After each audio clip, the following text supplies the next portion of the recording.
చూస్తున్న వారు అనొచ్చేమో, వీళ్ళేంట్రా పిచ్చోళ్ళలాగా కేకలేస్తున్నారు. ఎవరైనా మమ్మల్ని చూసి పిచ్చోళ్ళని అనుకుంటే పిచ్చోళ్ళలాగా కేకలేస్తారు అనుకుంటే జాగ్రత్త, ఒక వార్నింగ్ ఇస్తున్నా.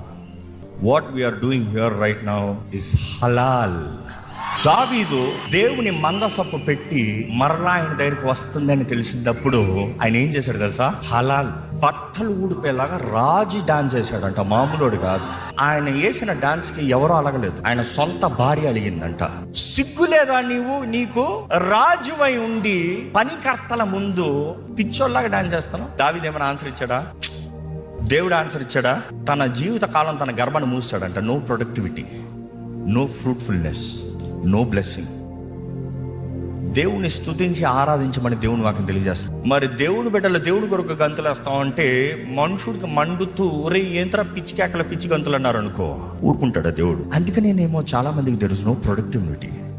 ఇఫ్ యు వాంట్ గ్రో, చిన్న పిల్లలు వంటి వారు అవ్వాలి. God loves children. అంటే శుద్ధ మనసాక్షితో యథార్థముగా మీరు with reverence and joy give your best to God. That is halal.